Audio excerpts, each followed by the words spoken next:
Hi students, आज हम जो टॉपिक स्टार्ट करने वाले हैं वो है हाइब्रिडाइजेशन, जिसको हिंदी में संकरण कहा जाता है। कई बार आईआईटी नीट आदि एग्जाम में हाइब्रिडाइजेशन के कई क्वेश्चन आते हैं जिनको सीधे ट्रिक के माध्यम से हम हल कर सकते हैं। तो इसको किस तरह से ट्रिक के आधार पर निकाला जा सकता है उसकी हम आज स्टडी करेंगे। स्टडी करने से पहले इसका कुछ इंट्रोडक्शन पढ़ लेते हैं। तो सबसे पहले हम बात करते हैं कि ये जो कॉन्सेप्ट दिया ये किसके द्वारा दिया गया। तो ये जो कॉन्सेप्ट दिया गया था ये दिया गया था पॉलिंग द्वारा।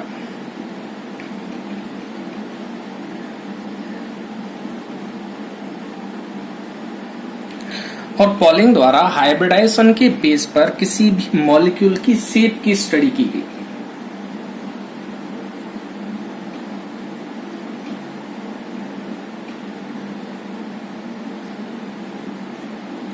किसी भी मॉलिक्यूल की शेप क्या हो सकती है उसकी स्टडी हाइब्रिडाइजेशन के आधार पर कर सकते हैं। तो देखिए किस तरह से हम शेप को बताते हैं। पहला पॉइंट, हाइब्रिडाइजेशन निकालना ही पड़ेगा। कैसे निकालते हैं?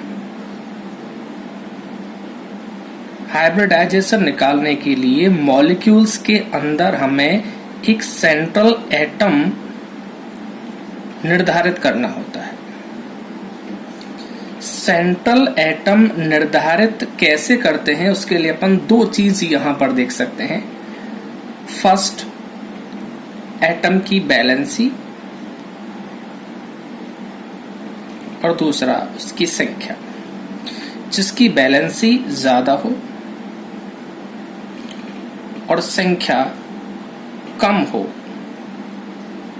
उसको सेंट्रल एटम माना जाता है। देखो इसको एग्जाम्पल के बेस पर समझ सकते हैं। पहला एग्जाम्पल जैसे हमने ले लिया CH4। तो इन दोनों चीजों को यहाँ अप्लाई करते हैं। यहाँ दो तरह के एटम प्रेजेंट हैं, कार्बन और हाइड्रोजन। तो देखिए बैलेंसी कार्बन की ज्यादा होती है, संख्या कार्बन की इसमें कम है, तो यहाँ कार्बन सेंट्रल एटम है। और देखिए नेक्स्ट एग्जाम्पल है NH3। तो इसमें देखिए संख्या नाइट्रोजन की कम है और वैलेंसी भी नाइट्रोजन की ज्यादा है, तो नाइट्रोजन यहाँ सेंट्रल एटम माना जाएगा। और एग्जांपल H2O। तो संख्या ऑक्सीजन की कम है, वैलेंसी ऑक्सीजन की ज्यादा है, तो इसको भी सेंट्रल एटम मान सकते हैं। तो इस तरह से आप विभिन्न मॉलिक्यूल्स के अंदर सेंट्रल एटम को आइडेंटिफाई बड़ी आसानी से कर सकते हो। ठीक है, अब हम आ जाते हैं कि हाइब्रिडाइजेशन को कौन कौन से ट्रिक से या कौन कौन से फॉर्मूले से निकाल सकते हैं। तो इसके मेन फॉर्मूले दो हम यहाँ पर डिस्कस करने वाले हैं, जिसमें आप कुछ सेकंडों के अंदर ही हाइब्रिडाइजेशन को कैलकुलेट कर सकते हो। तो देखिए फर्स्ट फॉर्मूला,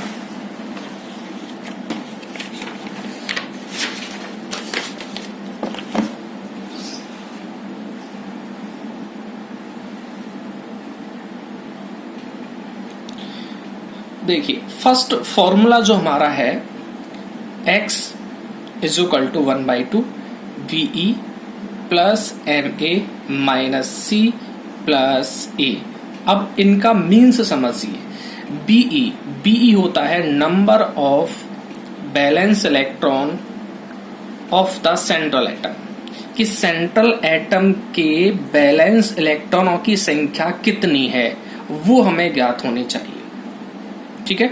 नंबर 2, MA का मतलब होता है कि सेंट्रल एटम के साथ मोनोवैलेंट एटम कितने जुड़े हुए हैं उनकी संख्या। अब मोनोवैलेंट एटम कौन कौन से होते हैं? तो ये हो सकते हैं हाइड्रोजन, फ्लोरीन, क्लोरीन, ब्रोमीन और आयोडीन। ये सभी हमारे मोनोवैलेंट एटम होते हैं। ठीक है। इसके बाद हम आ जाते हैं कि C क्या होता है। C है चार्ज ऑन कैटाइन, कि उस स्पीसीज पर अगर कोई भी चार्ज प्रेजेंट है, चार्ज धनायन ग्रुप में प्रेजेंट है, तो उसको यहाँ पर हम C से व्यक्त करेंगे। और जो A है वो है चार्ज ऑन द एनाइन, कि अगर स्पीसीज पर नेगेटिव प्रेजेंट है तो उसकी वैल्यू कितनी है, वो वैल्यू किसके बराबर हो जाती है? A के बराबर हो जाती है। तो फर्स्ट फॉर्मूला हमारा ये है, इसके बेस पर हम संकरण को आइडेंटिफाई कर सकते हैं। नंबर 2, दूसरा फॉर्मूला भी हम यहाँ पर डिस्कस कर लेते हैं।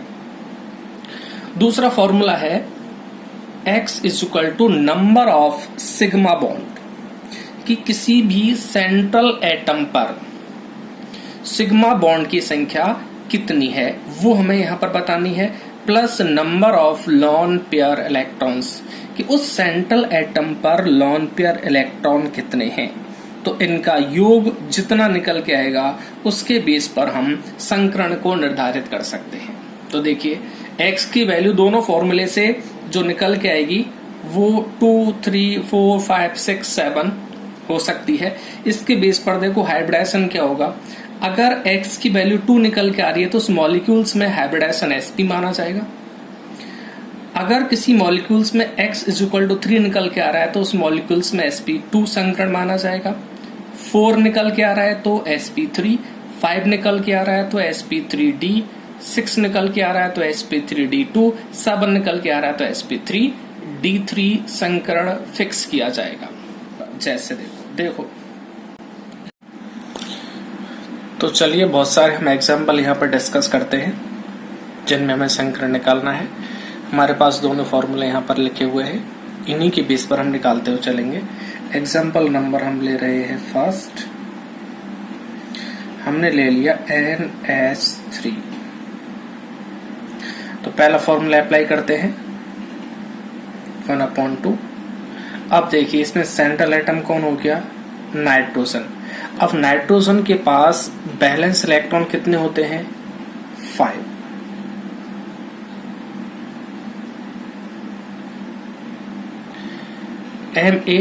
Ma का मतलब होता है मोनोवैलेंट एटम। तो नाइट्रोजन के साथ टोटल कितने मोनोवैलेंट एटम जुड़े हुए हैं, 3। तो प्लस में कर देंगे 3 माइनस सी मतलब कैटाइन। कैटाइन यहां पर कितना है, 0। ये मतलब एनाइन कितना है, 0। अब इसको लिख भी सकते हैं, नहीं भी कोई फर्क नहीं पड़ेगा। तो अब देखिए टोटल वैल्यू कितने निकल के आ रही है, 5 + 3 8/2। तो टोटल वैल्यू आ जाएगी 4 और 4 के बेस पर हमारा संकरण कौन सा था, sp3। ठीक है। अब इसमें हम दूसरा फॉर्मूला लगाते हैं। दूसरा फॉर्मूला देखो फिर से देख लीजिए, number of sigma bond, central atom पर सिग्मा बॉन्ड कितने हैं और सेंट्रल एटम पर लॉन पेयर इलेक्ट्रॉन कितने हैं। तो देखिए अमोनिया के अंदर किस तरह से निकालेंगे, सेकेंड फॉर्मूले के माध्यम से। तो नाइट्रोजन ने 3 सिग्मा बॉन्ड बना रखे हैं हाइड्रोजन के साथ, पहला, दूसरा, तीसरा। तो नंबर ऑफ सिग्मा बॉन्ड इसमें कितना निकल के आ गए, 3। अब बात आती है कि लॉन पेयर इलेक्ट्रॉन कैसे निकालें। तो लॉन पेयर इलेक्ट्रॉन को निकालने के लिए हमें नाइट्रोजन के बाह्यतम कोश में इलेक्ट्रॉन देखने हैं, कितने हैं, 5। ये 5 जो मैंने एक्स बनाए हैं ये नाइट्रोजन के बैलेंस इलेक्ट्रॉन मतलब बाह्यतम कोश के इलेक्ट्रॉन को यहाँ पर डिनोट कर रहे हैं। इसमें से 3 इलेक्ट्रॉन जो है वो हाइड्रोजन के साथ साझा करने के काम में आ जाते हैं। तो इस तरह से हाइड्रोजन के साथ साझा कर देते हैं। अब बचे 2 इलेक्ट्रॉन जिसका हम एक पेयर बना सकते हैं। तो इस तरह से इसके पास 1 लॉन पेयर इलेक्ट्रॉन उपस्थित है। तो 3 सिग्मा बॉन्ड हो गए, 1 लॉन पेयर हो गया, टोटल वैल्यू आ जाएगी 4। तो संकरण इस तरह से भी कैसा निकलेगा, sp3 निकलेगा। नेक्स्ट एग्जांपल ले सकते हैं। नेक्स्ट एग्जांपल हमने ले लिया H2O। ठीक है, H2 में सेंट्रल एटम कौन है, ऑक्सीजन। लगाइए फर्स्ट फॉर्मूला लगाइए इसमें। सबसे पहले बताइए बैलेंस इलेक्ट्रॉन कितने हैं, 1/2 रखना है बैलेंस इलेक्ट्रॉन। ऑक्सीजन के पास बैलेंस इलेक्ट्रॉन होते हैं 6। ठीक है, मोनोवैलेंट एटम कितने हो गए, हाइड्रोजन 2 + 2। एनाइन कैटाइन चार्ज कोई है नहीं तो आप उनको लगाइए, मत लगाइए, कोई फर्क नहीं पड़ेगा, /2। तो वैल्यू आपकी निकल के आएगी 6 + 2 8/2 4। मतलब इस पर भी संकरण कौन सा होगा, sp3। अब इसमें देखो दूसरा फॉर्मूला यूज में ले सकते हैं ये वाला। तो हमें सेंट्रल एटम पर इसकी संरचना देख लो पहले। तो ऑक्सीजन सेंट्रल एटम है जिसने 2 सिग्मा बॉन्ड बना रखे हैं। प्लस लॉन पेयर कैसे निकाले, वही तरीका। ऑक्सीजन के आउटर मोस्ट सेल में इलेक्ट्रॉन कितने हैं, 6। तो हमने 6x बना दिए, 1 2 3 4 5 6, जिनमें से 2 इलेक्ट्रॉन हाइड्रोजन के साथ साझा करने के काम में आ जाते हैं। देखिए 2 इलेक्ट्रॉन हाइड्रोजन के साथ साझा करने का काम। तो कितने पेयर यहाँ पर बचे हुए इलेक्ट्रॉनों के? 2 पेयर बचे हुए हैं। इसका मतलब यहाँ ऑक्सीजन पर 2 लॉन पेयर इलेक्ट्रॉन प्रेजेंट हैं। इस तरह से किसी भी एटम पर लॉन पेयर निकाल सकते हो। तो 2 sigma bond 2 lone pair, total value 4, मतलब संकरण कौन सा हो जाएगा? sp3। ठीक है। नेक्स्ट एग्जांपल हमने ले लिया CH4। लगाइए फर्स्ट फॉर्मूला।